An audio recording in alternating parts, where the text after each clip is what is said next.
মেয়েটিকে আমাদের হাতে তুলে দিন।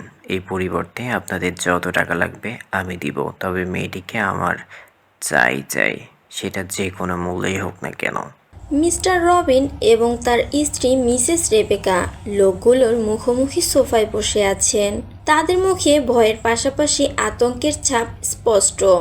কিছুক্ষণ পর মিস্টার রবিন জিহ্বা দিয়ে নিজের ঠোঁট ভিজিয়ে কিছু বলতে যাবেন, তার আগেই লোকগুলো টাকা ভর্তি একটি সুটকেস তাদের সামনে রেখে খুলে দেয়।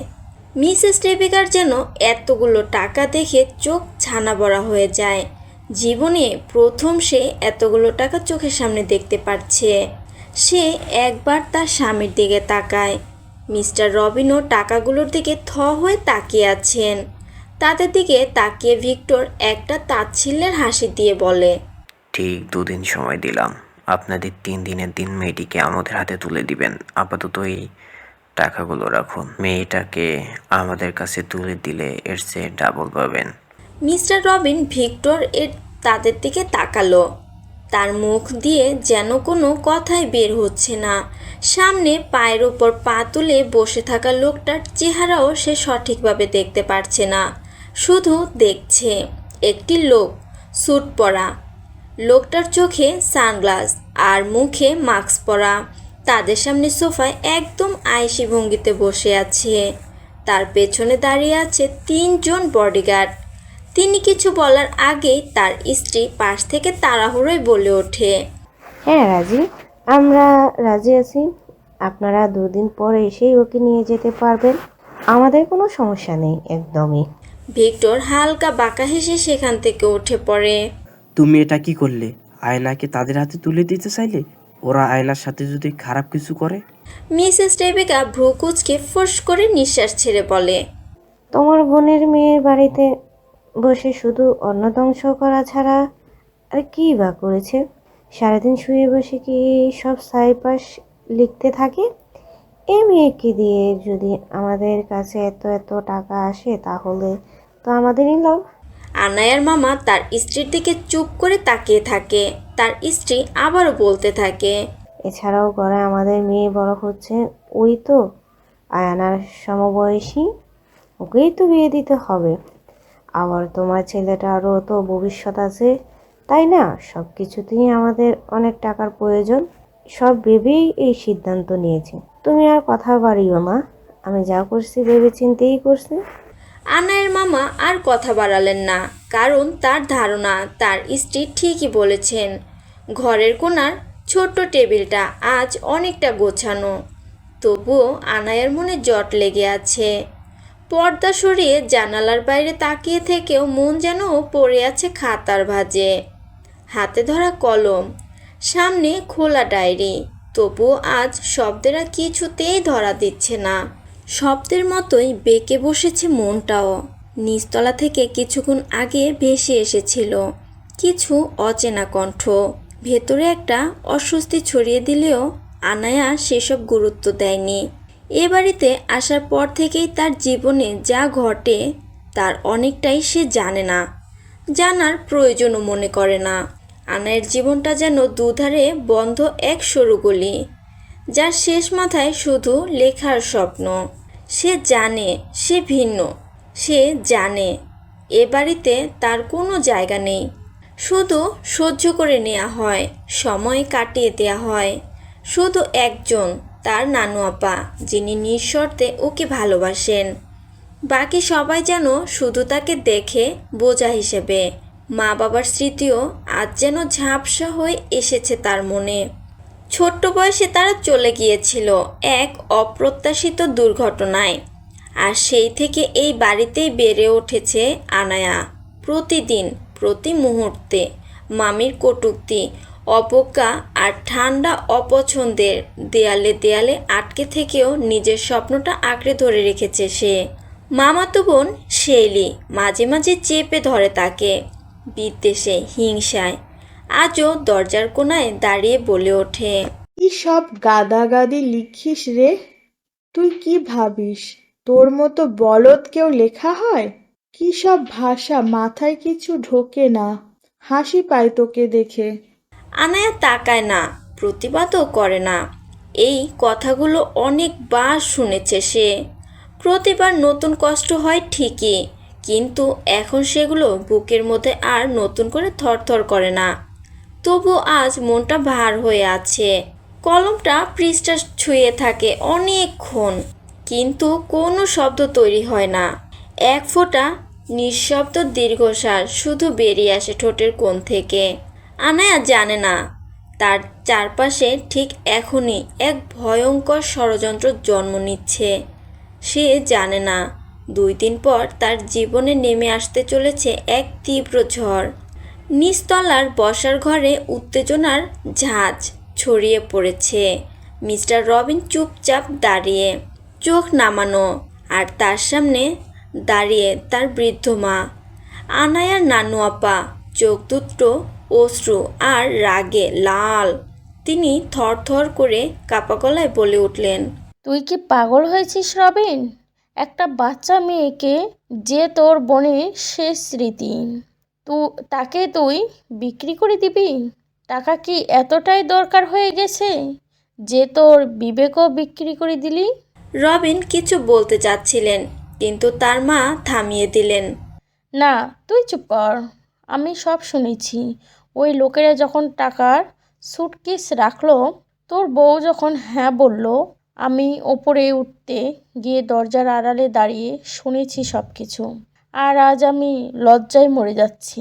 আমি কিভাবে ভাবলাম আমার ছেলে অন্তত একটা মানুষ হবে? রবিন মুখ তুলে তাকাতে পারেন না। তার পাশে বসা রেবেকা বিরক্ত মুখে বলে ওঠে, ও, আবার নাটক শুরু করলেন আপনি?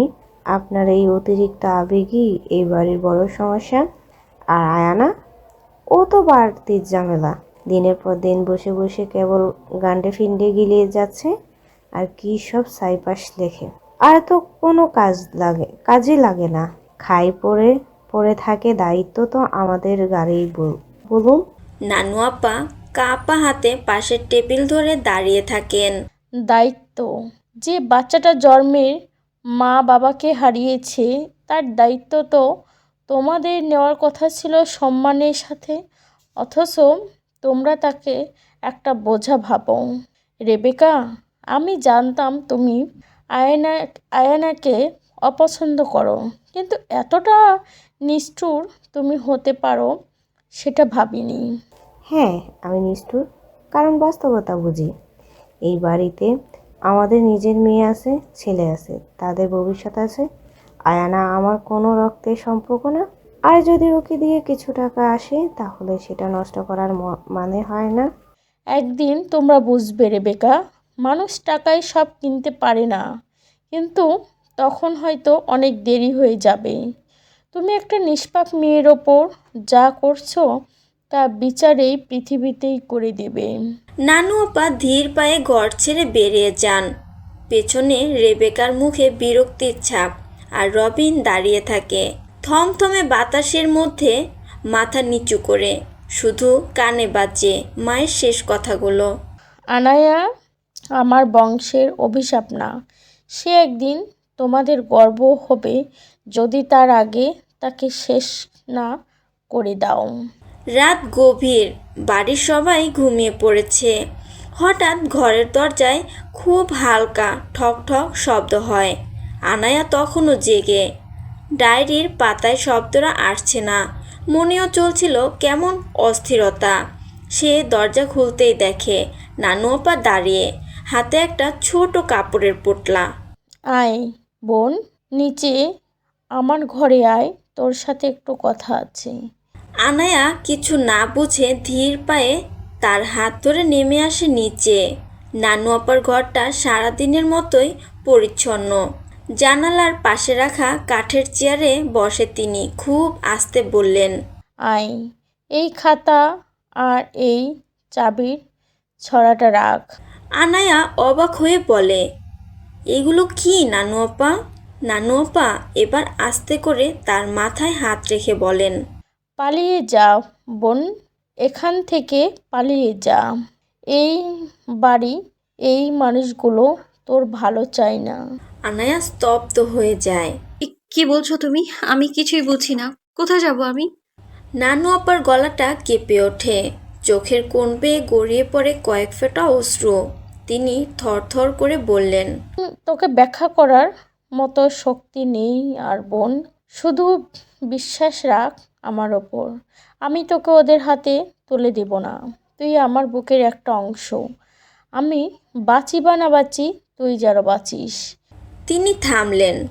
তারপর ধীরে ধীরে কাপড়ের পোটলাটা খুলে কাগজের একটা দল তুলে আনায়ার হাতে দিলেন। এই বাড়িটা তোর মায়ের নামে দেওয়ার ইচ্ছা ছিল, কিন্তু সে তো বাঁচল না, তাই আমি এই বাড়ির কাগজপত্র এখন তোর নামে করে দিয়েছি। আনায়ার চোখ জলে ভরে ওঠে, কাপা গলায় বলে, আমি একা কিভাবে যাব নানু? আমি তো কিছুই জানি না, কেউ চেনে না আমায়, আমি কোথায় যাব? তুই পারবি বোন, এই ঘর তোকে খেয়ে ফেলবে, বিশ্বাস কর। আমি বাঁচা অবস্থায় সেটা হতে দিব না। তিনি কাপা হাতে আনায়ার ব্যাগে কিছু টাকা, কাগজ আর চাবির ছড়াটা ভরে দিয়ে বললেন, ভোর হবার আগেই চলে যা, রাস্তাটা নিরিবিলি। দরকার হলে সেই পুরনো রিক্সা চালক মিরাজকে ডাক, আমি ওকে বলে রাখবো। আর আমি আসি বোন, যতদিন বাঁচি তোর পাশে থাকবো। আনায়া আর একবারও কিছু বলতে পারে না। সে জানে না তার নানু আপা হঠাৎ তাকে এইসব কেন বলছে। সে শুধু জানে তার নানু আপা যেহেতু বলছে, তবে অবশ্যই এর পেছনে কোনো কারণ আছে। আনায়া শেষবারের মতো নানু আপার হাত ধরে কেঁদে ফেলে। কাঁধে ছোট একটা ব্যাগ, চোখে ভয় আর অজানা এক অস্থিরতা। পুরনো রিক্সা চালক মিরাজ বাইরে অপেক্ষা করছে। নানু আপা ইশারায় বিদায় জানান। আনায়া পেছন ফিরে একবার তাকায়। এই বাড়ি, এই জানলা, এই দেয়াল সব তার চেনা, তবুও কোথাও কোনো টান নেই। রাতের ঘন অন্ধকারে রিক্সাটা ধীরে ধীরে দূরে সরে যায়। এক নতুন যাত্রা শুরু হলো আনায়ার, কিন্তু সে জানে না এই যাত্রা কেবল মুক্তির না, সামনে অপেক্ষা করছে এক ভয়ঙ্কর দুঃস্বপ্ন যা ওর পুরো পৃথিবীটাই পাল্টে দেবে। একদম নতুন ধাঁচের একটি থ্রিলার প্লাস ডার্ক রোমান্টিক গল্প আশা করছি তোমাদের ভালো লাগবে। সবাই সাপোর্ট করো। ভালো লাগলে অবশ্যই কমেন্টে জানিও। Thank you. ভোর গড়িয়ে সকাল হয়েছে। সূর্যের আলো জানালার ফাঁক গলে আনায়ার খালি ঘরে পড়ে আছে। হঠাৎ নিচতলার বসার ঘরে রেবেকার চিৎকার ভেসে আসে। আয়ানা, আয়ানা কোথায়? এই মেয়ে কোথায় গেল? ঘরের এক কোণা থেকে অন্য কোণে, বারান্দা থেকে বাথরুম পর্যন্ত খোঁজাখুঁজি করে রেবেকা। বাড়ির বাতাস ভারী হয়ে যায় তার চিৎকারে। আনায়ার মামা রবিন উঠে এসে বলে, কি হয়েছে রেবেকা? আয়ানা নেই, খাটের বিছানা ঠিকঠাক করা, দরজা খোলা, কিন্তু মেয়েটা কোথায়? তিনি যেন নিজের কানকেই বিশ্বাস করতে পারছেন না। কিছুক্ষণ পরেই তার চিৎকারে আশেপাশে কয়েকজন প্রতিবেশী চলে আসে। সবাই গুঞ্জন করতে থাকে। শুনছেন, এই মেয়েটা নাকি পালিয়ে গেছে। কার সঙ্গে যেন পালিয়েছে বুঝছিস? এক একজন এক এক কথা বলতে থাকে। সবার মাঝে একমাত্র যিনি চুপ করে আছেন তিনি আনায়ার নানু আপা। তার মুখে কোনো আতঙ্ক নেই, চোখে নেই কোনো কৌতূহল। তিনি এক কোণায় কাঠের চেয়ারে বসে জানালার বাইরে তাকিয়ে থাকেন, যেন কিছুই ঘটেনি, যেন তিনি অপেক্ষা করছিলেন এই মুহূর্তটির। রেবেকা এবার সোজা হেঁটে এসে তার সামনে দাঁড়ালেন, চোখে ঝলকানো রাগ, গলায় বিদ্বেষ। আপনি জানতেন না ও কোথায় গেছে, কিভাবে গেছে? আপনার হাতেই তো সব। ওর সব আদিক্ষেতা। আপনি নিশ্চয়ই ওকে পালাতে সাহায্য করেছেন। বলুন, কোথায় পাঠিয়েছেন ওকে? নানু আপা কোনো উত্তর দেন না। মুখে একটুও ভয় নেই, একটুও লজ্জা নেই, যেন সব শব্দ তার কাছে ঠুনকো। রেবেকা এবার আরও রেগে যান। ঠিক তখনই তার পাশে দাঁড়ানো মেয়ে শেইলি ফিসফিস করে বলে, মা, এখন তুমি ভিক্টর নামের লোকটাকে কি বলবে? সে তো আজ বা কাল আসবে। এই কথাটা শুনে রেবেকার মুখটা মুহূর্তেই ফ্যাকাশে হয়ে যায়। সে যেন হঠাৎ করে নিঃশ্বাস নিতে ভুলে গেছে। তার চোখে আতঙ্ক আর অস্থিরতা জমে যায়। তখনও সবাই কথা বলছে, কেউ আনায়ার চরিত্র নিয়ে মন্তব্য করছে, কেউ পালিয়ে যাওয়ার সম্ভাব্য কারণ খুঁজছে, কিন্তু নানু আপা নিঃশব্দে জানালার বাইরে রোদ্দুরের চোখ রাখেন। তার ঠোঁটে অল্প হাসি, যেন চুপচাপ এক বিজয় ঘোষিত হচ্ছে। তবে এই বিজয় শুধু একটা মেয়ের মুক্তি না, এর পেছনে লুকিয়ে আছে এক ঝড়ো ভবিষ্যতের সম্ভাবনা। তা কি কেউ জানে? আনায়া দাঁড়িয়ে আছে একটা শান্ত নির্জন বাংলো বাড়ির সামনে। তার এক হাতে একটা মাঝারি সাইজের ব্যাগ, আরেক হাতে কাগজের একটা টুকরো, সেখানে এই বাড়ির ঠিকানাটা লেখা ছিল। চারপাশে সে একবার চোখ বোলায়। এই এলাকায় বাড়িঘর খুব কম, ধরে নিলে 2-3টা মাত্র, তাও বেশ দূরে দূরে। সারা জায়গাটা খুব শান্ত, যেন কেউ কোনো শব্দ না করেই হেঁটে চলে। বাড়িটা দেখে বেশ পরিপাটি, দেয়ালে হালকা সাদা রং, জানালাগুলো ঠিকঠাক লাগানো, বারান্দায় একটা দোলন চেয়ার রাখা, আর দরজার পাশে নাম প্লেট। ইলামস। নামটা পড়েই আনায়ার মনটা কেমন যেন করে ওঠে। এই নামটা সে আগে কখনো শুনেছে কি? ছোট একটা গেট খোলা, বাড়ির চারপাশে কিছু গাছপালা, কিন্তু তা ঝোপঝাড়ে পরিণত হয়নি। দেখেই বোঝা যায় কেউ না কেউ এই বাড়িটাকে ঠিকঠাক রাখে। আনায়া গেটের সামনে দাঁড়িয়ে একবার পেছনে তাকায়, চেনা কেউ নেই, ডাকার কেউ নেই।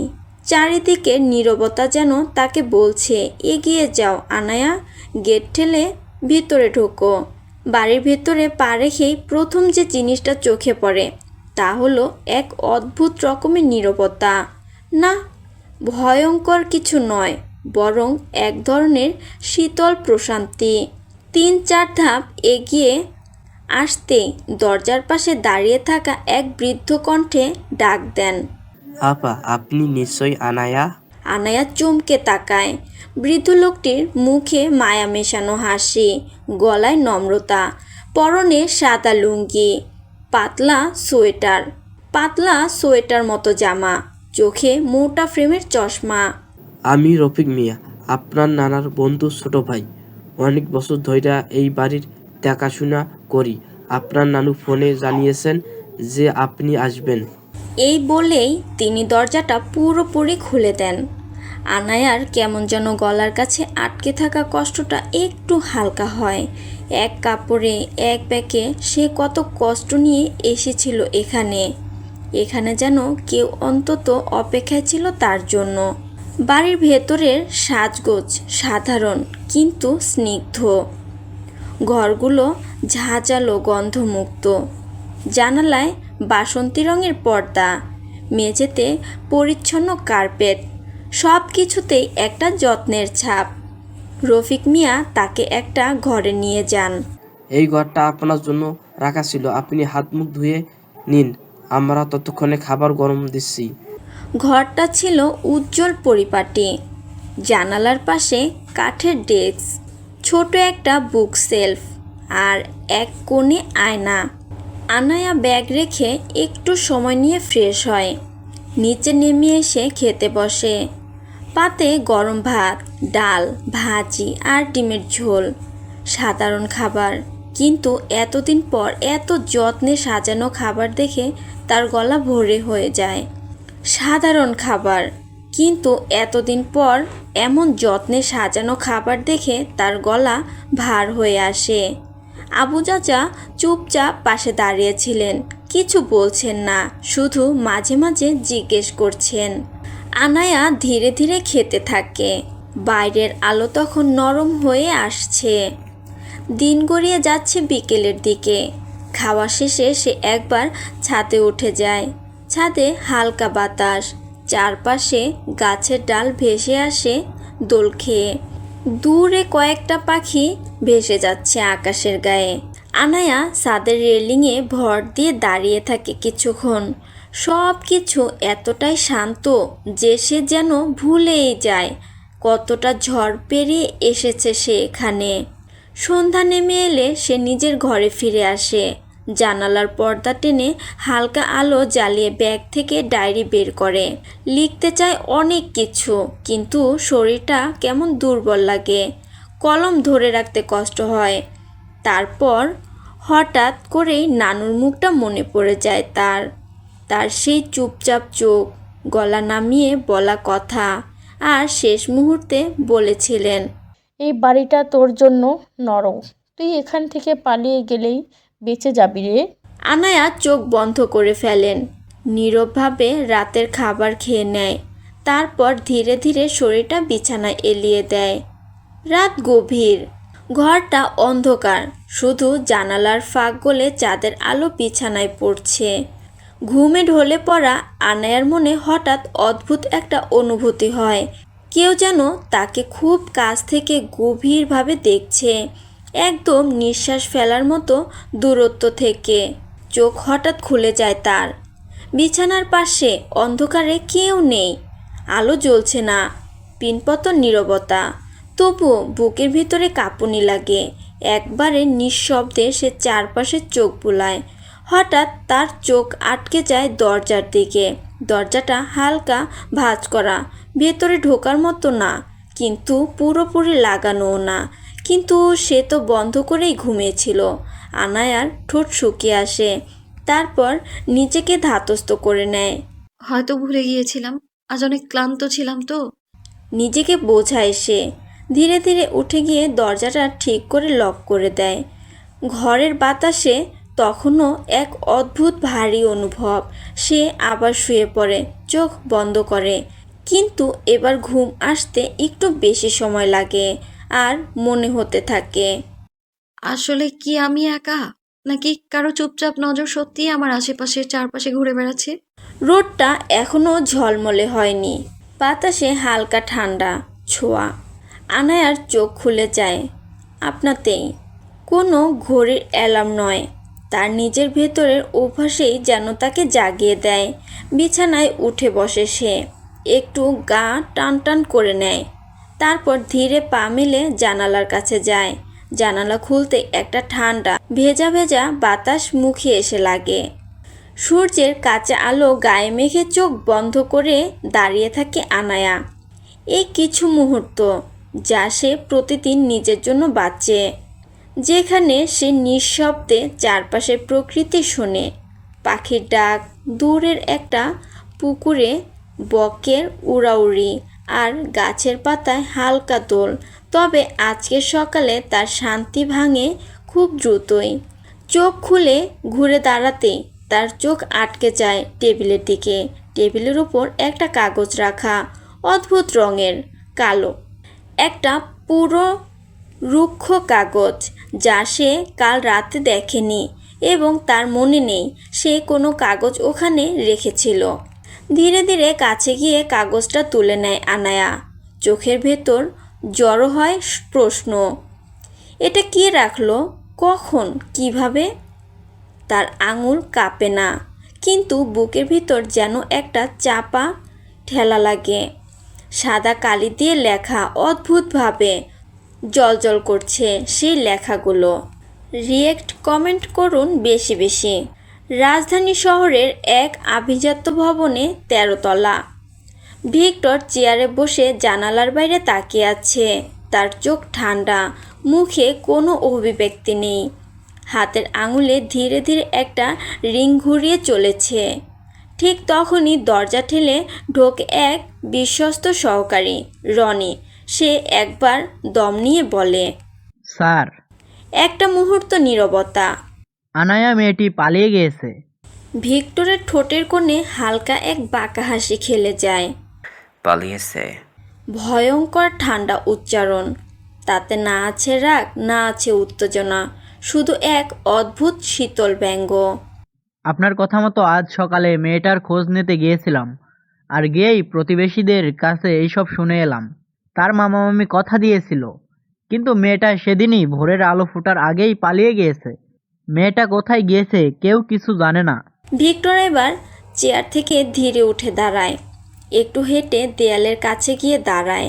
কাচের দেয়ালের ওপারে শহরের কোলাহল, কিন্তু তার ভেতরে নীরব আগ্নেয়গিরি। কেউ কথা রাখেনি, তাহলে তাদের শাস্তি প্রাপ্য। তার ঠোঁট থেকে শব্দ বের হয় বিষের মতো। তার চোখে এবার বিদ্যুৎ খেলে যায়।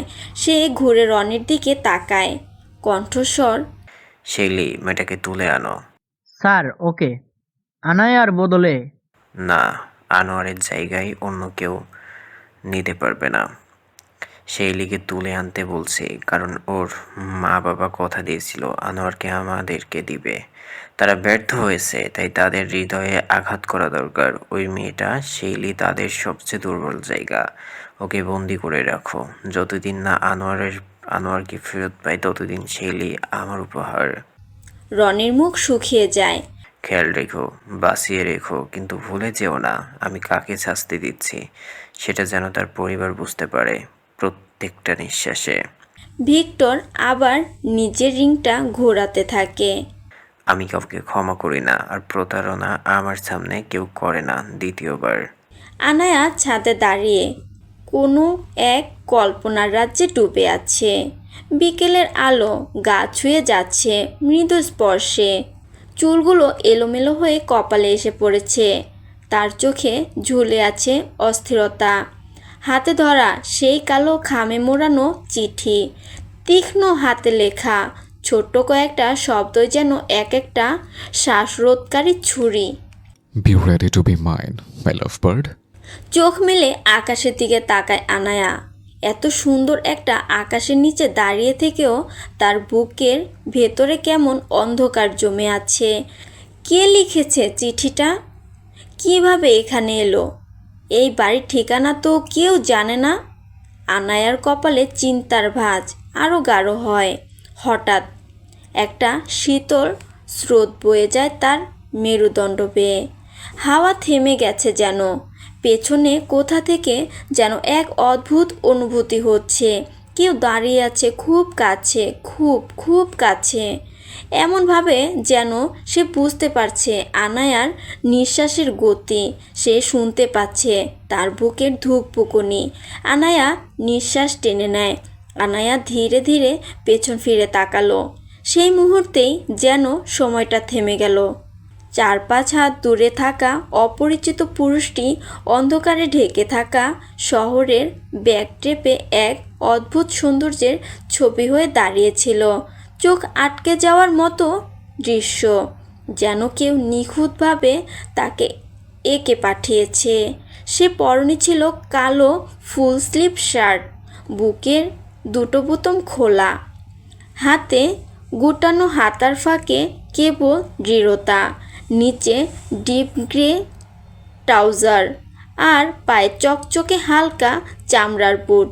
শরীরের গঠন ছিল পরিপাটি অথচ স্নিগ্ধ, যাকে বলে আভিজাত পুরুষের উপস্থিতি। তবু চোখে একটা রুক্ষ বিদ্যুৎ। চুলগুলো এলোমেলো করে সেট করা, কিন্তু সেই এলোমেলোতেও ছিল শিল্পের ছোঁয়া। চোখ জোড়া আনায়ার শ্বাস কেঁপে উঠল। অদ্ভুত তীক্ষ্ণ সেই দৃষ্টি তাকে না ছুঁয়েই যেন তার মনের গহীনে নেমে যাচ্ছিল। যেন এই মানুষটা শুধু তার চোখের ভাষা পড়ছে না, বরং প্রতিটি না বলা অনুভব গিলে নিচ্ছে। জেভিয়ারের ঠোঁটের কোণে একটুখানি শান্ত হাসি খেলে যায়। তারপর সে এগিয়ে আসে আর 2 হাত বাড়িয়ে দেয়। এক হাতে একটা খাবারের বক্স, অন্য হাতে চকচক গিফট পেপারে মোড়ানো ছোট্ট একটি বক্স। তার স্বর, সেই গলার স্বরটা ছিল এতটাই ভারী, শান্ত আর মোহময় যে অনিচ্ছা সত্ত্বেও আনায়ের বুকের ভিতরে যেন ঢেউ খেলে যায়। হ্যালো, আমি জেভিয়ার ড্রাভেন। গতকাল পাশের বাড়িতে নতুন এসেছি। এই এলাকায় তেমন কাউকেই দেখিনি, তবে তোমাকে দেখেছিলাম কালের ছাদে দাঁড়িয়ে সন্ধ্যার দিকে, তাই ভাবলাম পরিচিত হওয়া যাক। শব্দগুলো ধীরে ধীরে ছড়িয়ে পড়ে সন্ধ্যার হাওয়ায়। আনায়া চুপ, তার ঠোঁট নড়ে না, শুধু চোখ দুটো ধীরে ধীরে ছেলেটার প্রতিটা রেখা পর্যবেক্ষণ করে থাকে। উচ্চতা ছেলেটির অন্তত 6 ফুট 1 ইঞ্চি। গায়ের রং ছিল ফর্সা, যেন চাঁদের আলো ছুঁয়ে গেছে গায়ে। চেহারার প্রতিটি রেখা নিখুঁত, তীক্ষ্ণ চোয়াল, ধারালো নাক, অল্প চাপা ঠোঁট, যার প্রতিটা ভাঁজ যেন কিছুর প্রতিশ্রুতি দেয়। বয়স আন্দাজ করা কঠিন, 26 বা হয়তো তার একটু কম কিংবা বেশি। তবে তাতে কিছুই যায় আসে না, কারণ তার উপস্থিতি তা বয়সের হিসাব ছাড়িয়ে যায়। তার দাঁড়িয়ে থাকার ভঙ্গি, কথা বলার ধরন, এমনকি নিঃশ্বাস নেওয়ার ছন্দেও এক ধরনের আত্মবিশ্বাস আর রহস্য খেলে যাচ্ছে। আর সেই গলার স্বর শুধু কণ্ঠ নয়, একটা মোহ, যেটা প্রথম শোনাতেই কাউকে আবদ্ধ করে ফেলতে পারে। আনায়া বিস্ময়ে তাকিয়ে থাকে তার দিকে, কথা বলাও ভুলে যায়, শুধু মনে মনে ভাবে এই লোকটা কে আর কেন। তার বুকের গভীরে অজানা এক অনুভূতির ঢেউ বইতে লাগলো। আনায়ার চোখ আটকে আছে ছেলেটার উপর, যেন কোনো নিঃশব্দ ঘোরে আটকে গেছে সে। তাকিয়ে আছে অবাক বিস্ময়ে, নিজের চারপাশ ভুলে। হঠাৎ ছেলেটা একটুখানি গলা খাকারি দেয়। এই যে মিস, শুনছেন? আনায়া যেন বাস্তবে ফেরে, চোখের পলক পড়ে, একটা হালকা লজ্জার আভা খেলে যায় মুখে, চুপি চুপি হাসে সে। সরি, আমি আমি একটু বিভোর হয়ে গিয়েছিলাম। আমি আনায়া ম্যারি। এই বাড়িটা আসলে আমার নানুর ছিল। আমি গতকালই এসেছি। উত্তরাধিকার সূত্রে পেয়েছি বাড়িটা, তাই কয়েকদিনের জন্য একটু একা থাকতে চেয়েছে। জেভিয়ার চুপচাপ শুনছিল, তার চোখে ছিল এক অদ্ভুত স্থিরতা, যেন প্রতিটি শব্দ গিলে নিচ্ছিল। আচ্ছা তাই নাকি? তাহলে তো আমরা দুজনে নতুন এসছি, ভালোই মিল হয়ে গেল। দুজনেই একটু চুপচাপ হেসে নেয়। আকাশের রং আরও ঘন নীল হয়ে এসেছে, বাতাসে কিছুটা শীতলতা। এই যে নাও এটা। জেভিয়ার সামনে বক্সটা আনায়ার দিকে এগিয়ে দেয়। আমি নিজে কিছু রান্না করেছি, তেমন ভালো রান্না পারি না, তবে খাওয়ার মতো হবে আশা করি। এর কিছুই দরকার ছিল না মিস্টার ড্রেভেন। আপনি তো চেনেনও না আমায়। আমার পরিবারে একটা রীতি আছে, নতুন প্রতিবেশীদের সঙ্গে পরিচিত হতে গেলে খালি হাতে যাওয়া যায় না। এটা সেই রীতির অংশ, আমি শুধু সেটা মেনে চলেছি। আনায়া চোখ নামিয়ে একটু হাসে, একটা অচেনা উষ্ণতা যেন ধীরে ধীরে জমে ওঠে দুজনের মাঝখানে। কয়েকটা টুকটাক কথা হয় আরও, তারপর জেভিয়ার বিদায় নেয়। আচ্ছা তাহলে আমি যাই মিস অ্যানা, কোনো দরকার হলে জানাবেন, পাশে আছে। আর ডাকে শুধু জ্যাভিয়ার বললেই হবে। তার ঠোঁটের কোণে খেলে যাওয়া সেই হাসিটা এতটাই নিখুঁত যেন সেটার পেছনেও ছিল কোনো রহস্য। জেভিয়ার চলে যায়। জেভিয়ার চলে যেতেই আনায়া তার কিছুক্ষণ পর সেও তার রুমে চলে যায়, হাতে জেভিয়ারের দেয়া বক্সটা নিয়ে। আনায়া দরজা খুলে ঘরে ঢুকতেই আচমকা থমকে দাঁড়ায়। সব কিছু কেমন অদ্ভুত লাগছে তার কাছে। তার মনে হচ্ছে সে তার রুমটা এইভাবে রেখে যায়নি। সে ধীরে পা ফেলে ঘরের ভেতরে এগিয়ে গেল। হালকা বাতাসে জানালার পর্দা দুলছে, পা থেমে যায় টেবিলের সামনে। তার চুলের ব্রাশ, যা সব সময় সে ড্রেসারের টপ ড্রয়ারে রাখে, সেটা আজ বাইরে। তাতে একটা কালো চুল আটকে আছে, বেশ বড়, কিন্তু আনায়ার চুল নয়। ওয়াল সেলফের ওপর রাখা একজোড়া বই, তার প্রিয় ক্লাসিক নোভেল একটা বই এখানে উল্টো রাখা, আর মাঝে একটা গাছের শুকনো পাতা গুজে দেওয়া। কিন্তু সমস্যা হলো সে এই পাতা কখনোই রাখেনি। বালিশের নিচে হাত রাখতেই তার আঙুলে লাগে কোনো কাগজের কিনারা। বালিশের তলায় গুজে রাখা ছোট্ট একটা সাদা কাগজ, তাতে লেখা terror makes you glow my love bird. Anaya যেন নিঃশ্বাস নিতে ভুলে যায়। আনায়ার শরীর জমে যায়, শিরদাঁড়া দিয়ে হিমস্রোত নামে। কে এসেছিল এখানে? আমার ঘরে, আমার ঘরের প্রতিটা কোণে কার নিঃশ্বাস লেগে আছে? ঘরটা যেন এক নিঃশব্দে জমে থাকা অন্ধকারের চিলেকোঠা। দেয়ালের পাথরে হালকা শীতশীতে গন্ধ, কেবল মাথার অনেক উপরে একটা সরু ফাঁক দিয়ে ঢুকছে ক্ষীণ আলো, বাতাস নেই, শব্দ নেই, জানার উপায় নেই দিন যাচ্ছে না রাত। মেঝেতে পাথরের ওপর গুটিসুটি মেরে বসে আছে শেলি, তার হাতে দড়ির দাগ, চেহারায় ক্লান্তির ছাপ, চোখের কোণে লেগে আছে শুকনো কান্নার রেখা। সে যে কয়েক ঘন্টা আগেও দুঃস্বপ্ন বলে ভেবেছিল, এখন সেটা তার বাস্তব, একদম ছুঁয়ে ফেলা ঠান্ডা বাস্তব। কতবার চিৎকার করেছে, কেঁদেছে, দরজা পেটাতে গিয়ে হাত কেটে রক্ত ফেলেছে, তবুও কেউ আসেনি, এখানে আসবে না কেউ। শেলির গলা ফাটলেও এই ঘর তার কণ্ঠস্বরকে শুষে নেয়। তাকে এমন এক জায়গায় রাখা হয়েছে যেখানে পৃথিবীর শব্দ ঢোকে না আর তার কান্নাও বেরোয় না। আস্তে আস্তে বোঝা যাচ্ছে এখান থেকে মুক্তি নেই। শেলি দুর্বল, কান্নারত কণ্ঠে নিজেকে নিজে বলতে থাকে, কেন? আমি কেন? এত কষ্ট শুধু আমাকেই কেন দেয়া হচ্ছে? আর ঠিক তখনই বাতাসের ভেতরে ভেসে আসে সেই ভয়ানক কণ্ঠস্বর। তুমি কিছুই করনি, তোমাকে শুধু আমি মাধ্যম হিসেবে ব্যবহার করেছি, কারণ তোমাকে কষ্ট দিলে তোমার বাবা মা কষ্ট পাচ্ছে, আর তারা কষ্ট পাচ্ছে দেখে আমি তৃপ্তি পাচ্ছি। এই কথা বলে ভিক্টরের মুখে ফুটে ওঠে এক ভয়ঙ্কর হাসি, যে হাসি দেখলে যে কেউ শিউরে উঠবে।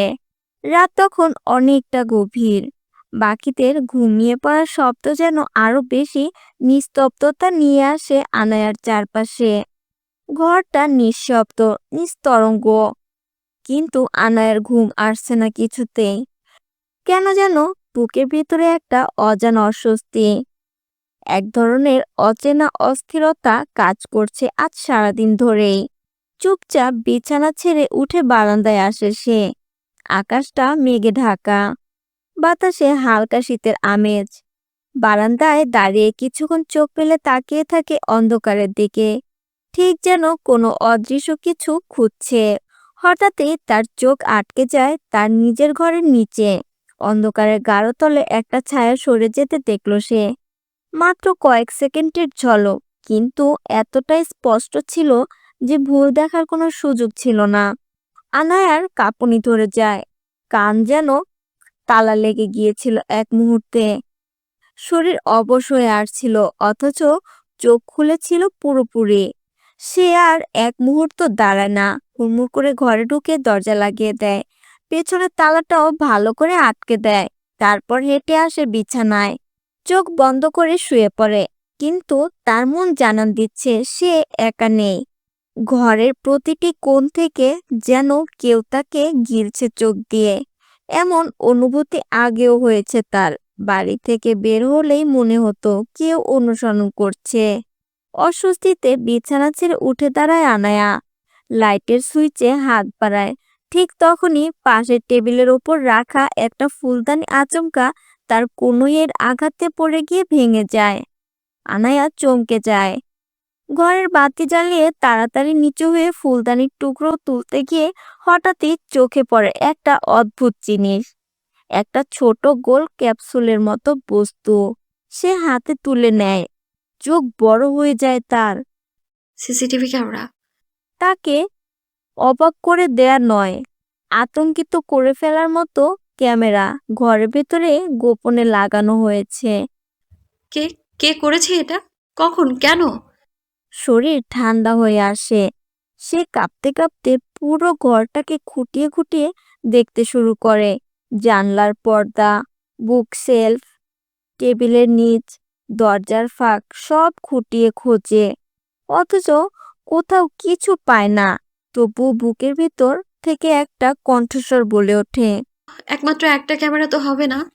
হঠাৎ তার চোখ চলে যায় ড্রেসিং টেবিলের উপরে। ভেতরে যেন একটা আশঙ্কা জমে উঠেছে। সে ঘরের লাইট বন্ধ করে ধীরে ধীরে পা বাড়ায়, আয়নার সামনে এসে দাঁড়ায়। আয়নার কোণা দিয়ে আঙুল চালিয়ে যায়, আর ঠিক তখনই একটা রিফ্লেকশন, একটা অতি ক্ষুদ্র গর্ত, এক চিলতে লাল আলো। আরো একটা ক্যামেরা। আনায়া চিৎকার করে উঠতে চায়, কিন্তু গলা দিয়ে আওয়াজ বের হয় না।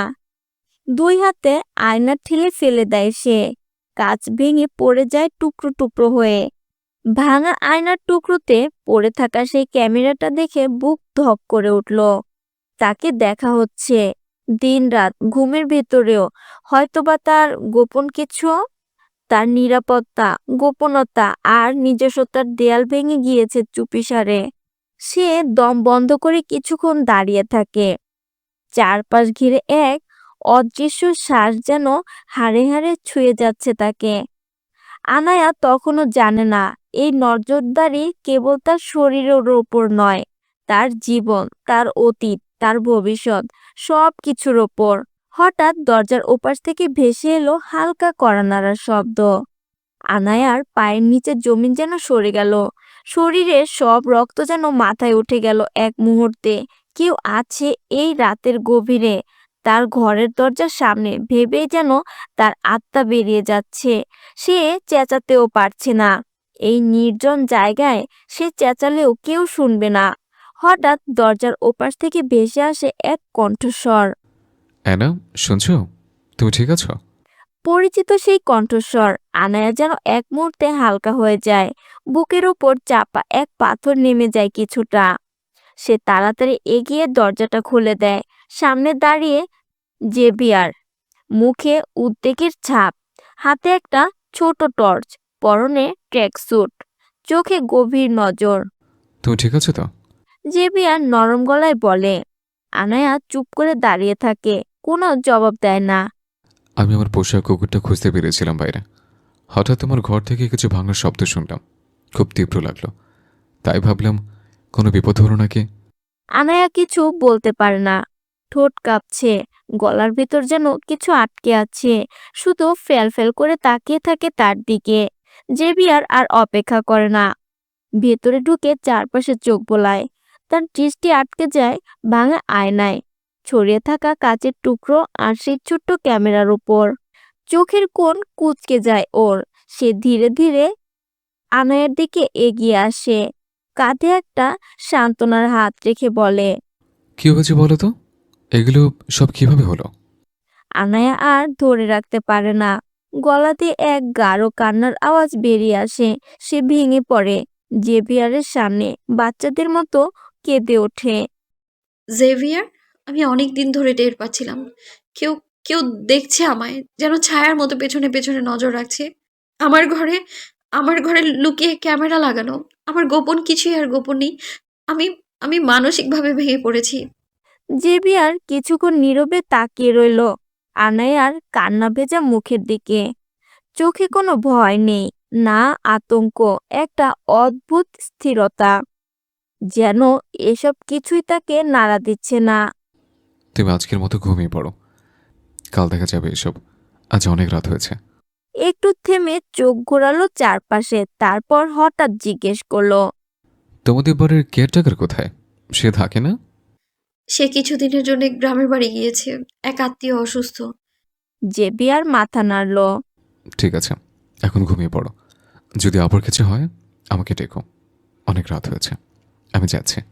এই বলে পেছন ঘুরে দরজার দিকে পা বাড়াতেই আনায়া তড়াৎ করে উঠে এসে ওর হাতটা ধরে ফেলল।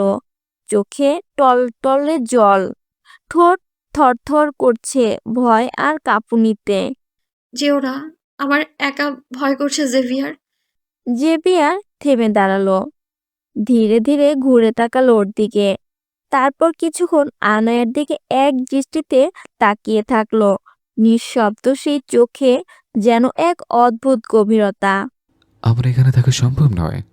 তুমি চাইলে আমার বাড়িতে গিয়ে থাকতে পারো, যদি তোমার সমস্যা না হয়। আনায়া কিছুক্ষণ চুপ করে থাকলো, চোখ নামিয়ে ভাবলো কয়েক মুহূর্ত, তারপর মাথা নেড়ে রাজি হয়ে গেল। জেভিয়ারের ঠোঁটে যেন এক ক্ষীণ রহস্যময় হাসি ফুটে উঠল, যেন সে এটাই চাইতো। সে একবার সামনে এগিয়ে এলো, আনায়ার খুব কাছে। কণ্ঠটা তখন একেবারে নিচু কিন্তু ক্ষীণ শোনায়, কানের খুব কাছে। আমার কাছে কিন্তু তুমি নিজে থেকে যেতে চাচ্ছ, ফেরার কিন্তু আর কোনো পথ পাবে না আমার থেকে। রাত নেমে এসেছে নিঃশব্দ আর ভারী নীরবতায়। শহরের কোলাহল থেকে দূরে জেগে আছে শুধু শূন্যতা আর নিঃশ্বাসের শব্দ। আনায়া জেভিয়ারের পাশে পাশে হাঁটছে, ভয় নয়, অস্বস্তি নয়, একটা অজানা বোধ কাজ করছে ওর ভেতর, যেন এক অচেনা মোহে বন্দি সে, যার কোনো যুক্তি নেই, শুধু অনুসরণ করার প্রলাপ। মাত্র 3 মিনিটের পথ, হালকা জঙ্গল ঘেরা গলিপথ পেরিয়ে সামনে জেবিয়ারের বাড়িটা ভেসে উঠল। 2 তলা বিশাল ভবন, যেন কোনো পুরনো আভিজাত প্রাসাদ। বাড়িটার মূল রং গভীর কালো, অন্ধকারেও যেন আরেকটা অন্ধকার ঢেউ খেলে যাচ্ছে দেয়াল বেয়ে।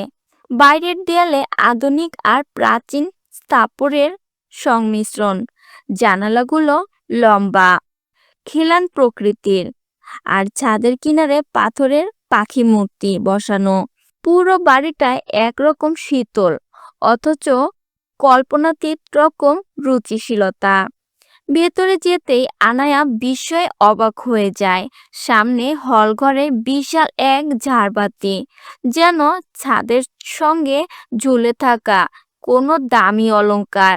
সোনালি কাঠামোয় হীরা বসানো, আলোতে হালকা নীলচে ঝিলিক। চারপাশের দেয়ালে দামি চিত্রকর্ম। শূন্যতা ভাঙে না, কোনো শব্দ, শুধু নিঃশ্বাসে মিশে থাকে ঘরের সুগন্ধি আর নিস্তব্ধতার শীতলতা। চলো তোমার রুমটা দেখিয়ে দিই। নরম কণ্ঠে বলে যে বিয়ার, দোতলায় উঠে করিডোরের শেষ প্রান্তে নিয়ে গেল ওকে। দরজাটা খুলতেই হালকা মৃদু সুগন্ধি ভেসে এলো। ঘরটা সাজানো, নিস্তব্ধ, রুচিসম্মত, কিন্তু একটা অদ্ভুত চাপা বিষণ্ণতা যেন মিশে আছে দেয়ালের রঙে। বিছানায় গাঢ় নীল রঙের চাদর, জানালায় ঘন ভারী পর্দা, টেবিলের কোণে ছিমছাম ফুলদানি, আর পাশে একটা বইয়ের তাক, পুরনো বইয়ে ভরা। জেভিয়ার আনায়ার দিকে তাকিয়ে বলে, এই ঘরটা আজ থেকে তোমার। আমি পাশের রুমে আছি, যে কোনো দরকার হলে একটা শব্দ দিলেই চলে আসবো। আনায়া মাথা নেড়ে সম্মতি জানায়। তার চোখে কোনো বিস্ময়, এক অদ্ভুত মুগ্ধতার টানাপোড়ানের। জেভিয়ার হালকা এক দৃষ্টিতে তাকিয়ে কিছু একটা বোঝার চেষ্টা করলো যেন, তারপর ধীর পায়ে বেরিয়ে গেল। দরজা বন্ধ হতে আনায়া গভীর নিঃশ্বাস ফেলে, লাইট নিভিয়ে বিছানায় শরীর এলিয়ে দেয়। হঠাৎ রুমের বাইরে থেকে ভেসে আসে একটা ক্ষীণ ঘষা ঘষা শব্দ, যেন কেউ ভারী কিছু টেনে নিয়ে যাচ্ছে। আনায়া চোখ মেলে তাকায়, তার বুক ধুক ধুক করছে। দরজার দিকে তাকিয়ে থাকতে থাকতে চোখ আটকে যায় নিচে একটা ছায়া, কিছু একটা যেন দরজার বাইরে দাঁড়িয়ে ছিল। আনায়ের বুকের ভেতর ঠান্ডা জমে যায়, কণ্ঠ শুকিয়ে আসে, গলা কেঁপে ওঠে। জেভিয়ার, একটু পরেই দরজা খুলে ভেতরে আসে সে, কি হয়েছে? গম্ভীর কিন্তু চিন্তিত কণ্ঠ। আনায়া উঠে দাঁড়িয়ে এক দৃষ্টিতে তাকায় ওর দিকে, কণ্ঠ কাঁপছে। আ- আমি আমি এখানে একা থাকতে পারছি না। কে যেন ছিল দরজার বাইরে, আমি ছায়া দেখেছি। আমার খুব ভয় লাগছে জেভিয়ার, প্লিজ আমায় একা রেখে যাবেন না। জেভিয়ার কিছু না বলে তাকিয়ে থাকে ওর চোখের গভীরে, তারপর খুব ধীরে বলল, চলো আমার রুমে, সেখানে আমি কিছু কাজ করছি। আনায়া আর কিছু জিজ্ঞেস করে না, চুপচাপ পা ফেলে তার সঙ্গে হাঁটতে থাকে। আর জেভিয়ারের মুখের কোণে ফুটে ওঠে নির্লিপ্ত হালকা এক অদ্ভুত হাসি। সূর্য অনেকক্ষণ আগেই উঠেছে, কিন্তু ঘরটা এখনো অন্ধকারে ঢাকা। ঘুম থেকে ধীরে ধীরে জেগে ওঠে আনায়া, চোখ কচলাতে কচলাতে চারপাশে তাকায়। মুহূর্ত খানেকের জন্য তার মনে হয় সে কোথায় আছে, কোথায় যেন আটকে আছে স্মৃতির ভেতরে। তারপর হঠাৎ মনে পড়ে সে এখন জেভিয়ারের বাড়িতে, তার রুম নয়, বিছানা নয়, কিছুই নিজের না, তবুও যেন একরকম শান্তি মিশে আছে দেয়ালের নিস্তব্ধতায়। ঘুম ভাঙা শরীরটা একটু নড়তেই হঠাৎ সে নিজেকে দেখে আটকে ওঠে। টি শার্টটা তার পেটের অনেক উপর উঠে গিয়ে তার ফর্সা নাভিমূল অনাবৃত হয়ে পড়েছে। চোখে লজ্জার ছায়া, দ্রুত উঠে বসে চাদরটা টেনে নেয়। চারপাশে তাকিয়ে দেখে ঘরে কেউ নেই, জেভিয়ার কোথাও নেই। সে একা স্বস্তির নিঃশ্বাস ফেলে। যেন তার গলার উপর চাপা পড়ে থাকা ভারী কিছু হালকা হয়ে গেল। কিন্তু স্বস্তিটা টিকল না বেশিক্ষণ। দরজার পাশ দিয়ে ধীরে ধীরে ভেসে আসে কিছু টানা শব্দ। হঠাৎ দরজা খুলে যায়। ভেতরে ঢোকে জেভিয়ার। তার হাতে ধরা একটা খাবারের ট্রলি। শুধু ব্রেকফাস্ট নয়, যেন রাজকীয় এক ভোজ নিয়ে এসেছে। French toast, scrambled egg, pancakes, kettle ভর্তি কফি, আর পাশে সোনালি রঙের ট্রেতে ফল আর মধু। আনায়ার দিকে এগিয়ে গিয়ে এক কাপ কফি এগিয়ে দেয় সে। Good morning my. জেভিয়ার কণ্ঠটা হঠাৎ থেমে যায়। তার ঠোঁটে হালকা এক অচেনা দৃষ্টি ছায়া। তারপর নিজেকে সামলে নেয়। Good morning Anna. আনায়া একটু চমকে যায়, আবার মিষ্টি হেসে বলে। Good morning. তার চোখ কফির কাপ থেকে খাবারের ট্রলির দিকে চলে যায়। এসব তুমি বানিয়েছো? জেভিয়ার ঠোঁটের কোণে একটু মুচকি হাসে। আমার তো মনে হয় না আমি ছাড়া এই বাড়িতে আর কেউ আছে। কাজের লোক তো নেই। দুজনেই হেসে ওঠে। কিছুটা আরাম, কিছুটা অদ্ভুত এক ঘনিষ্ঠতা জমে ওঠে মুহূর্তে। আনায়ার চোখ হঠাৎ আটকে যায় জেভিয়ারের দিকে। আজ তার গায়ে একটা সাদা শর্ট হাতা ম্যাগি কাট গেঞ্জি। চওড়া বুকের রেখা স্পষ্ট। তার বাহুর মাসল যেন ঠাসা, দৃঢ়তায় দিয়ে তৈরি। পেশির প্রতিটা খাঁজ রোদে চকচকে করছে। গলা থেকে কাঁধ বেয়ে নিচে নামা শিরাগুলো স্পষ্ট, যেন বুনট আঁকা ছাপ। কাঁধে হালকা ঘাম জমেছে। কপালে দু এক ফোঁটা ঘামের বিন্দু নেমে এসেছে ভ্রুর কিনারে। ঘন ভ্রু, শক্ত চোয়াল, হালকা চাপদাড়ি আর অসম্ভব নিখুঁত ঠোঁটের রেখা, সব মিলিয়ে জেভিয়ারকে মনে হয় যেন কোনো পেন্টিং থেকে উঠে আসা বুনো অথচ শীতল এক পৌরুষ। আনায়া চোখ ফেরাতে চায়, কিন্তু পারে না।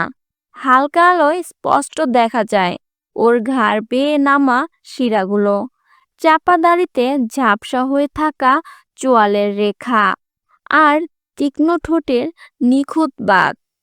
আনমনে ওর একটা হাত কপালে জমে থাকা ঘাম মুছে, আর তাতে ওর বাহুর মাসল শক্ত হয়ে ওঠে।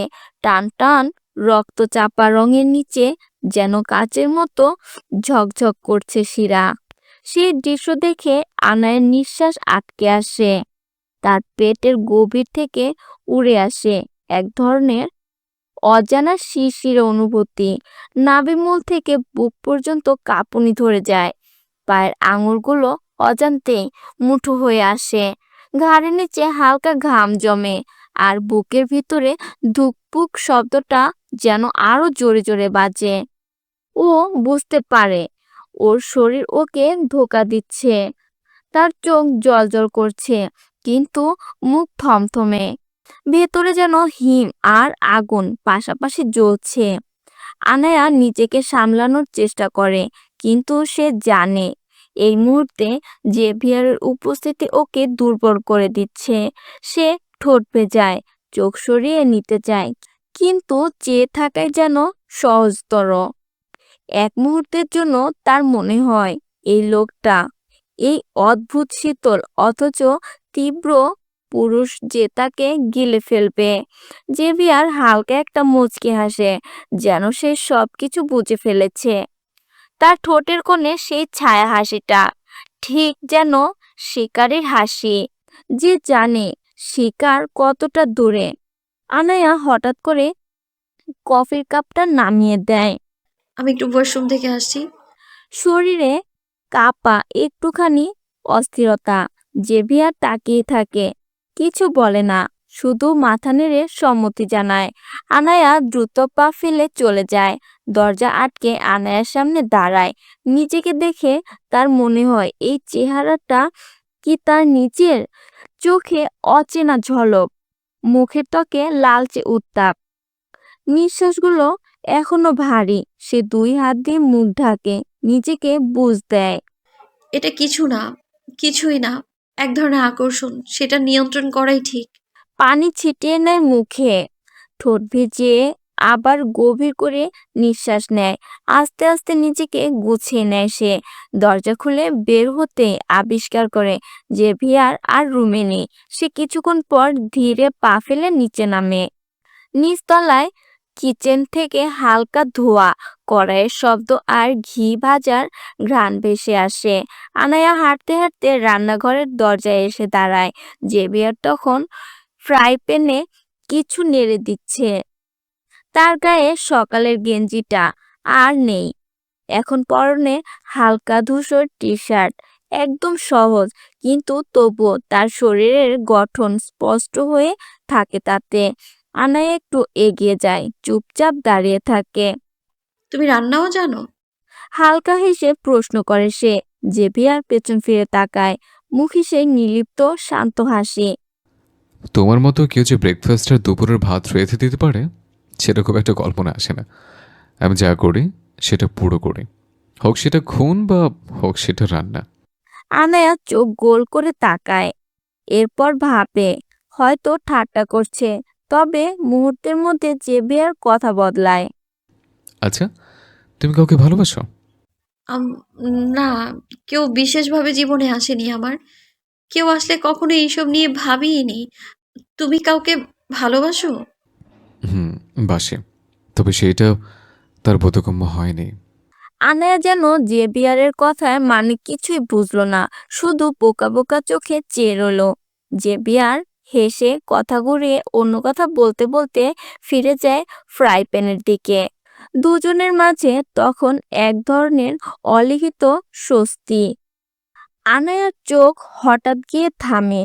জেভিয়ার যখন কথা বলে তখন তার গলায় সেই অ্যাডামস অ্যাপেলটা ধীরে ধীরে ওঠানামা করে।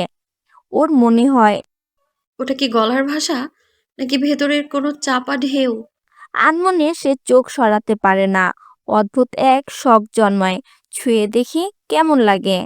আর নিজেকে থামানোর আগে ওর হাতটা এগিয়ে যায়, আঙুল ছুঁয়ে বসে সে অ্যাডামস অ্যাপেলে। এক মুহূর্তে নীরবতা জমে যায় রান্নাঘরের বাতাসে। জেভিয়ার স্থির হয়ে যায়, তার কণ্ঠ থেমে যায়।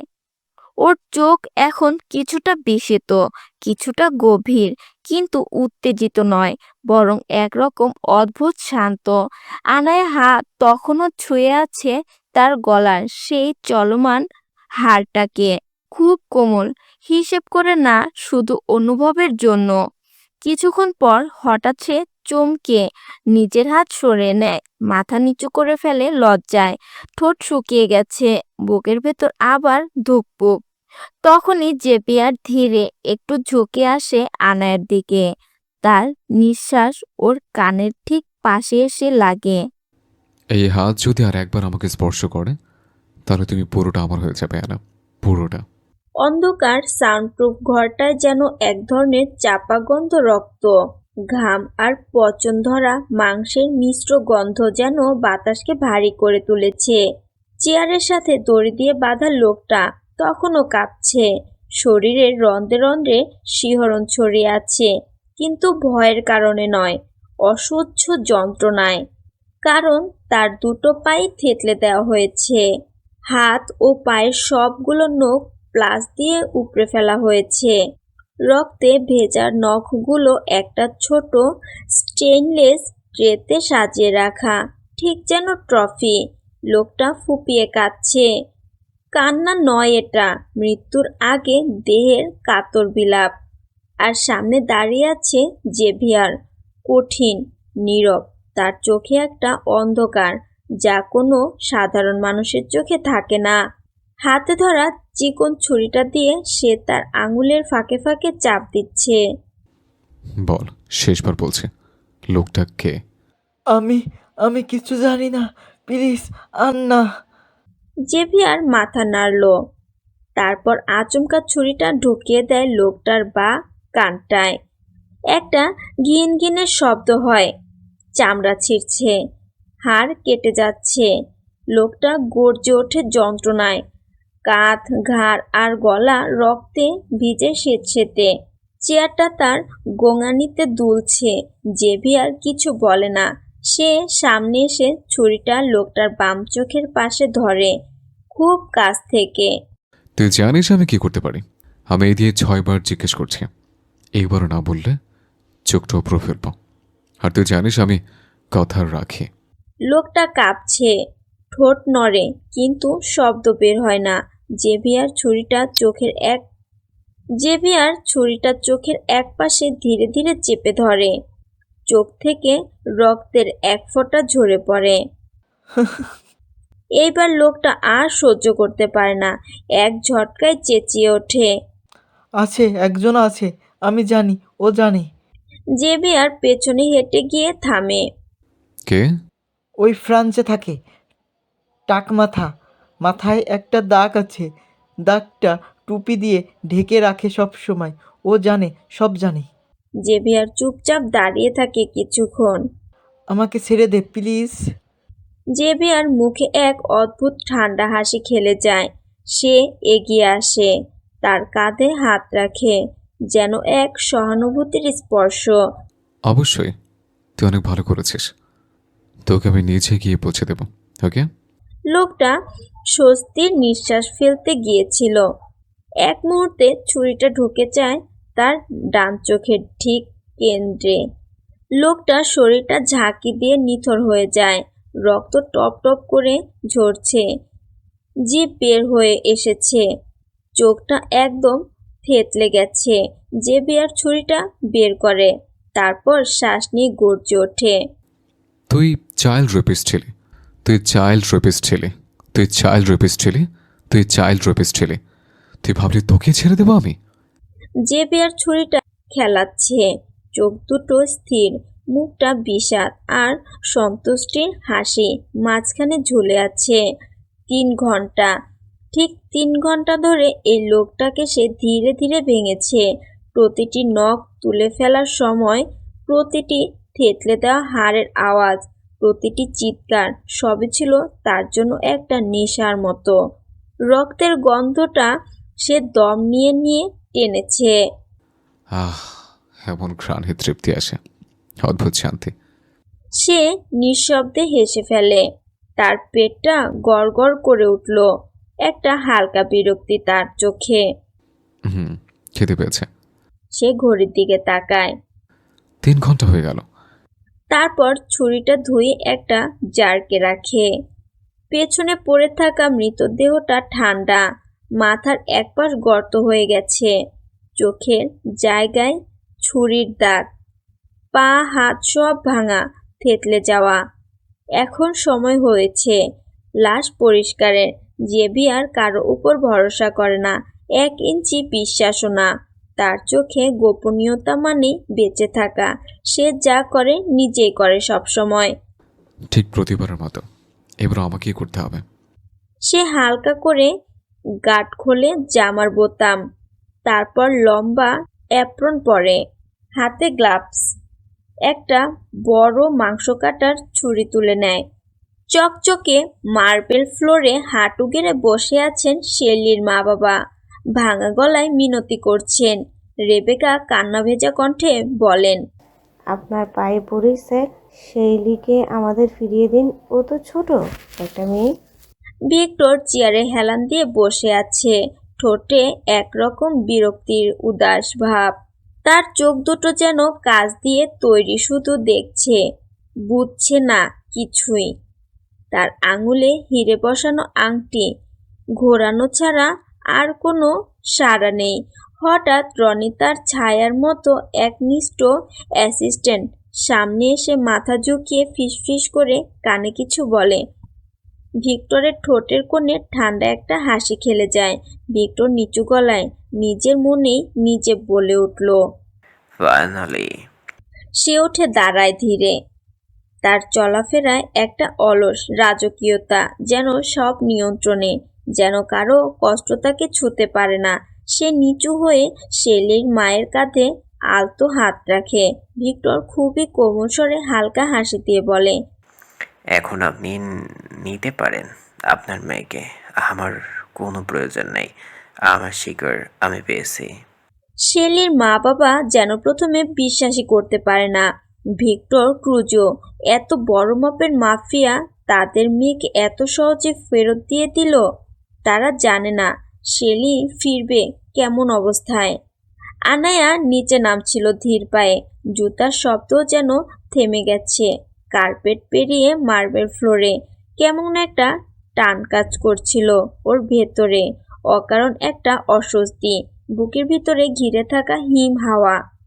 হঠাৎ ওর চোখ আটকে গেল এক জায়গায়, দৃষ্টি থেমে গেল।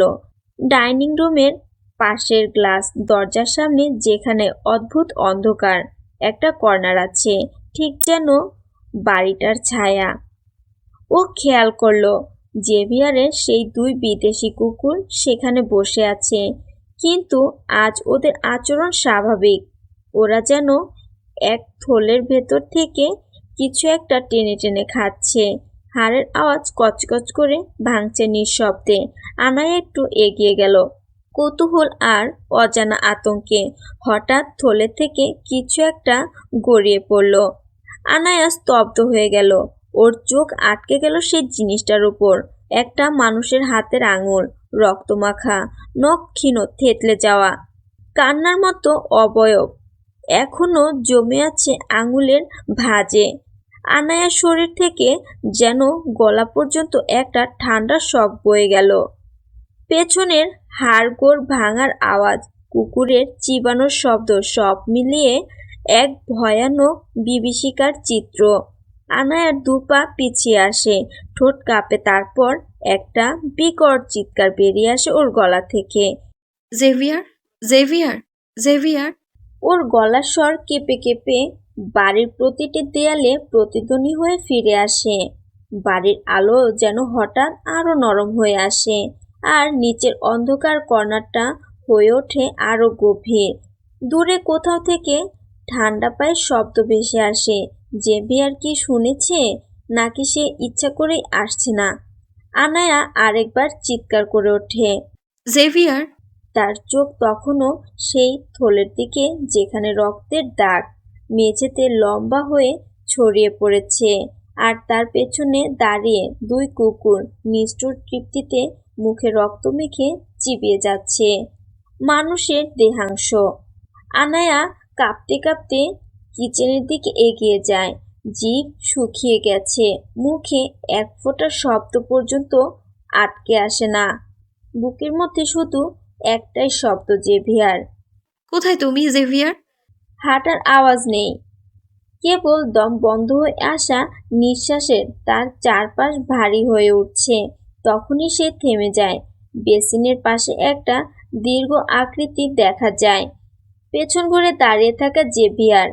কিচেনের বেসিনে ঝুঁকে কিছু একটা করছিল সে, কিন্তু আনায়ার কণ্ঠস্বর শুনেই তার হাতের গতি থেমে গেছে। ধীরে ধীরে সে ঘাড় ঘোরায়। আনায়ার মুখ ফ্যাকাশে হয়ে যায়। তুমি? ওরা ওরা কি খাচ্ছিল, জেভিয়ার? আনায়ার কণ্ঠ ভাঙা, তবু সাহস জড়ো করে সে জিজ্ঞেস করে যায়। আমি দেখেছি ওদের থলে থেকে মানুষের একটা আঙুল ছিল, রক্তমাখা, নখ ছিল না। আনায়া কিছুটা দুলতে দুলতে জেভিয়ারের দিকে এগোয়, কিন্তু যতটা এগোয় তার চোখ বড় হতে থাকে। তার পা হঠাৎই জমে যায়। জেভিয়ারের হাতে ধরা ছুরিটা সে স্পষ্ট দেখতে পায়। ছুরির গায়ে লেগে থাকা রক্ত আর বেসিনের পানি ধরে লাল হয়ে থাকা দাগ। তোমার হাতের রক্ত! আনায়া যেন এক ঝটকায় ছিটকে যায় পেছনে। সে কাঁপতে কাঁপতে দেয়ালের সাথে গা ঠেকিয়ে দাঁড়ায়। জেভিয়ার ধীরে ধীরে ছুরিটা ফেলে দেয় বেসিনে। তার চোখে কোনো আতঙ্ক নেই, বরং একটা অদ্ভুত মোলায়েমতা, যেন কেউ দুধের শিশুকে বোঝাচ্ছে। হাতের গেঞ্জিতে ছুরির রক্ত মুছতে মুছতে সে এগিয়ে আসে। অ্যানা, তুমি ভয় পেয়েছো? তার কণ্ঠ এমনভাবে শান্ত, যেন এই বাড়িতে কোনো দিন কিছুই ঘটেনি। ভয় পেও না, আমি শুধু চিকেন কেটেছিলাম আজকে ডিনারের জন্য। ছুরিটায় রক্ত লেগেছিল, সেটা ধুচ্ছিলাম। আনায়া চুপচাপ তাকিয়ে থাকে তার দিকে, তার চোখ এখনো কাঁপছে। তুমি মিথ্যে বলছো, জেভিয়ার। ওরা যা খাচ্ছিল ওটা মানুষ ছিল। ওই আঙুল তুমি দাওনি ওদের। বাইরে কেউ নিশ্চয়ই তোমার বাড়িতে এসে তোমার কুকুরকে ওগুলো দেয়নি, তাই না? জেভিয়ার দাঁড়িয়ে থাকে, তার মুখে কোনো গর্জন নেই, কিন্তু তার চোখ সেই শীতল অন্ধকারে ঢাকা। সে ধীরে ধীরে এগিয়ে আসে। তুমি জানো না, কখনো কখনো কুকুরদের একটু প্রোটিন দেওয়া দরকার হয়, আর সব প্রোটিন এরকম হয় না। আনায়া দুপা পেছাতে থাকে, তার কণ্ঠ তখনও কাঁপছে। তুমি কি করো জেভিয়ার? কে তুমি আসলে? জেভিয়ার এক পা বাড়ায়। আনায়া আর এক মুহূর্ত দাঁড়িয়ে থাকতে পারে না।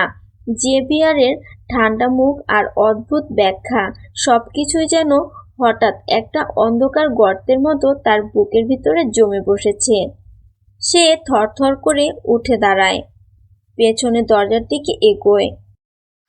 আমি থাকতে পারবো না এখানে। আনায়া নিঃশ্বাস আটকে আসা গলায় বলে। জেভিয়ার প্লিজ, আমি বের হতে চাই, প্লিজ। জেভিয়ার কিচেনের দরজায় ঠায় দাঁড়িয়ে থাকে। সে চুপচাপ তাকিয়ে থাকে তার দিকে, একটুও বাধা দেয় না। আনায়া ভেবেছিল হয়তো সে তাকে থামাবে, চিৎকার করবে অথবা দরজা লক করে দেবে, কিন্তু কিছুই করে না। এটাই তাকে আরো ভয় পাইয়ে দেয়। সে ধীরে ধীরে দরজার দিকে এগিয়ে যায়, আর তখনই পেছন থেকে এক গম্ভীর গলা, ঠান্ডা অথচ গভীর। লাভবার্ড।